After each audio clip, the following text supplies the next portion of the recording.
senhores cavalheiros, senhoras damas, Pac-Man Master 9 mais uma vez vivo ainda, e eu vos trago o quinto vídeo da nossa série sobre Roma, trabalho e ócio.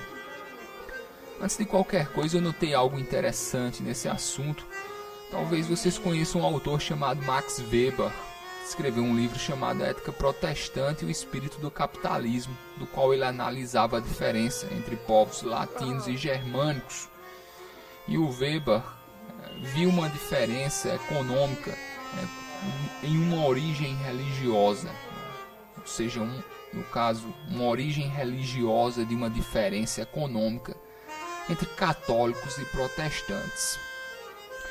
E senhores, eu pretendo explicar nesse livro que talvez o Max Weber ele talvez estivesse um pouco equivocado em algumas das suas afirmações.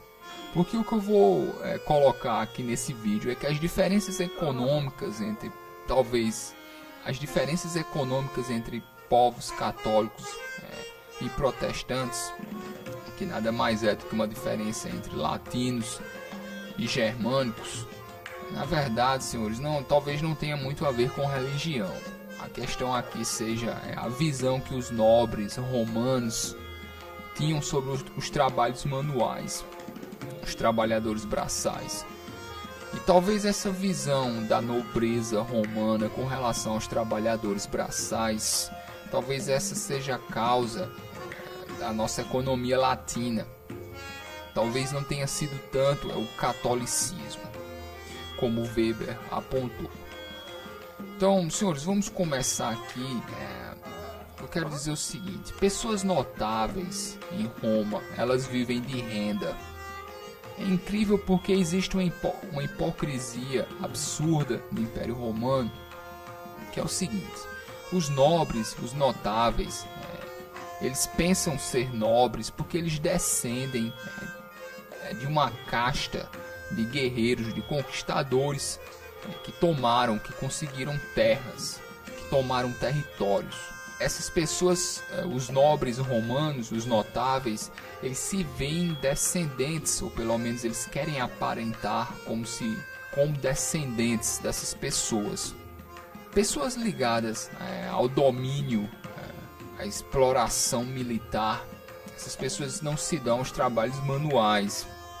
E o que nós vemos aqui é que talvez os romanos também tenham dividido algumas visões do trabalho manual com os gregos. E os gregos acreditavam que pessoas de estirpe precisavam de um ócio.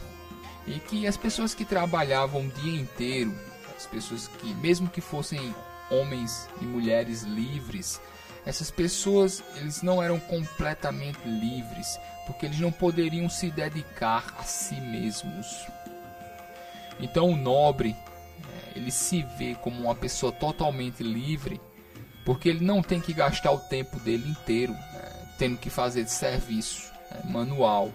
Senhores, o ócio ele é uma espécie de orgulho de classe em Roma antiga. Apesar de todas essas pessoas eles praticarem a usura, apesar de muitos senadores terem seus negócios, a lei romana inclusive proibia o comércio marítimo aos senadores, algo que obviamente eles não levavam em consideração. Mas apesar de tudo isso, a classe dos notáveis, eles não querem pelo menos aparentar como pessoas que se envolvem com trabalhos manuais e principalmente com comércio. Isso é muito interessante. Que parece, os romanos eles tinham uma visão, senhores, horrível dos comerciantes. Depois nós veremos aqui algumas citações. Mas vamos colocar que trabalhadores não são homens livres por completo, porque eles não podem se dedicar totalmente ao desenvolvimento da sua personalidade. Como eles têm que se alimentar, eles têm que passar muito tempo trabalhando. E os gregos viam isso como uma falta, como uma impossibilidade do desenvolvimento. Senhores, eu vou colocar aqui uma citação do Xenófonte. Ele fala: os ofícios manuais tornam efeminados os que exercem. O cultivo dos campos, ao contrário, ensina a suportar o calor e o frio, a levantar cedo e a defender a terra que a alimenta. Isso é uma citação de Xenófonte. O que eu quero colocar aqui é o seguinte: nós vemos claramente aqui um preconceito de classe, e principalmente uma classe guerreira. Os ofícios manuais tornam efeminados os que os exercem. Isso aqui é uma visão de uma classe militar sobre as pessoas sobre os artesãos. Essa classe militar, eles aceitam mais o trabalho daqueles que cuidam da terra do que as pessoas que desenvolvem serviços manuais. Porque essas pessoas, mais uma vez, eles querem aparentar como descendentes de guerreiros. Eles querem aparentar como descendentes de conquistadores. A grande fortuna na visão romana é terra. Não são máquinas, não são investimentos. Todo mundo faz isso. Eu quero deixar isso claro. Até os senadores, eles se envolvem com o comércio. Eles se envolvem com a usura. Todos os romanos, de uma certa forma, se envolvem com o empréstimo de dinheiro. Mas os nobres, eles querem aparentar que a fonte da riqueza deles é a conquista de terras. Outra coisa interessante aqui é que o comércio, ele representa os novos ricos. E os novos ricos, eles são movidos por cobiça. Eles não amam a terra. Então, os nobres, eles não querem se ver assim. Mais uma vez, os nobres, eles querem se ver como descendentes de guerreiros e não como novos ricos que conseguiram o que têm por causa de cobiça. Mais uma vez, os comerciantes, eles não amam a terra. E a fonte de riqueza primordial aqui na Roma Antiga é a terra. Interessante aqui, senhores, que se um determinado comerciante, em um determinado momento, compra terras, ele começa a ser respeitado por isso. Mas enquanto ele só desenvolver comércio, não importa quanto dinheiro ele tenha, ele sempre vai ser execrado pelos nobres, como um novo rico, como uma pessoa que não ama a terra. A classe dominante, a classe dos guerreiros, ela sempre tem essa ligação com o domínio da terra. Não é com o dinheiro em si, mas é com a quantidade de terras que você tem, mesmo que elas sejam improdutivas. Então, o domínio de terra, ele é sinal de nobreza, não tanto dinheiro. É óbvio, todas essas pessoas estão atrás de dinheiro, todas essas pessoas estão atrás de riqueza. Mas o que nós estamos colocando aqui é a forma como essas pessoas gostam de ser vistas pelos outros, como nobres, descendentes de guerreiros, conquistadores de terra. Senhores, Cícero diz: o comércio é sórdido. Então vocês veem como os nobres romanos, eles têm uma visão muito baixa dos comerciantes. É uma classe sórdida. Pessoas que não estão ligadas à terra. E o mais incrível, eu vi aqui uma citação dizendo que os comerciantes, eles são sórdidos porque eles trazem produtos de outras terras. Algo que, quando os comerciantes eles realizam esse tráfico de produtos, esse tráfico internacional, no caso eu estou falando tráfico aqui no sentido de tráfego, na verdade, é como se eles estivessem indo contra a ordem natural das coisas. Porque quando eles trazem produtos que não nascem aqui nessa terra, eles estão subvertendo a ordem natural das coisas. Tá ok. Os nobres são donos de terras e as terras do país deles, a terra deles produz os bens, a comida, as frutas, os minerais. que aquela terra específica gera. O comerciante não. O comerciante ele traz coisas de terras estrangeiras. O comerciante ele se envolve com estrangeiros. O comerciante ele traz costumes estranhos. Ele aprende. O comerciante ele cria e vende produtos que não são naturais. Então nós vemos aqui que os nobres eles defendem costumes arcaicos, mais uma vez, querendo aparecer como descendentes de uma antiga, muito antiga, senhores. Aqui nós já estamos na Roma antiga. Imaginem que esses romanos eles ainda querem aparentar como descendentes séculos e séculos antes disso ainda. Os verdadeiros conquistadores, os primeiros a chegar na terra. E essas pessoas elas não necessitavam de comércio, elas não necessitavam que se trouxesse bens e costumes e mesmo pessoas de outras terras. Um pouco acima dos comerciantes estão os profissionais liberais. E os profissionais liberais, inclusive, eles são chamados de amigos entre os nobres, amigos, porque é uma relação de respeito. Isso demonstra que os nobres viam as artes liberais acima do comércio. E muitos nobres vão se dedicar às artes liberais, como a medicina, a retórica, a poesia, a filosofia. Mas o importante aqui é demonstrar que eles não dependem disso. Um nobre ele pode se envolver com artes liberais, eles geralmente o fazem. Você tem pessoas como Marco Aurélio, por exemplo, que são filósofos, mas eles não dependem disso para viver. Eles desenvolvem por amor a uma determinada arte liberal. Eles não podem aparecer como se eles dependessem disso. Inclusive, alguns nobres, no túmulo deles, aparece a arte liberal com a qual eles se ligaram em vida. Então, eles veem as artes liberais bem acima, na verdade, do que o comércio. Mais uma vez, segundo Cícero, o comércio é sórdido. E eu expliquei aqui as razões. Então, senhores, o comércio é sórdido, mas todos se envolvem com ele.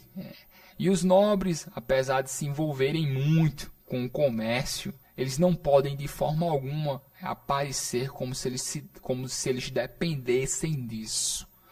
Por exemplo, eu dou o exemplo dos Medici, na Itália, já na Itália renascentista, eles são uma figura de banqueiros, por exemplo. Se os Medici existissem em Roma antiga, não haveria nenhum problema que eles fossem banqueiros, mas eles não poderiam demonstrar que eles dependiam daquilo para viver. Além do mais, todo romano, de certa forma, ele se envolve com atividades que hoje seriam levadas a cabo pelos bancos. Do imperador aos plebeus, todo mundo se envolve com a usura, todo mundo empresta dinheiro a juros, inclusive dentro da família, entre irmãos, pais e filhos. Então nós vemos que, apesar de todas essas pessoas se envolverem com comércio, elas não são de nenhuma forma vistas com bons olhos. E talvez esteja aí uma diferença primordial entre os povos latinos e os germânicos. Os germânicos, eles não viam problema algum em você se envolver com isso. Mas nós que viemos de uma sociedade, senhores, nós que somos herdeiros do Império Romano, nós como povos latinos, entre povos latinos, os plebeus eles sempre imitam os costumes dos nobres. E talvez o costume dos nobres de ver o comércio e o trabalho manual como algo sórdido, talvez essa visão tenha passado para as camadas mais baixas.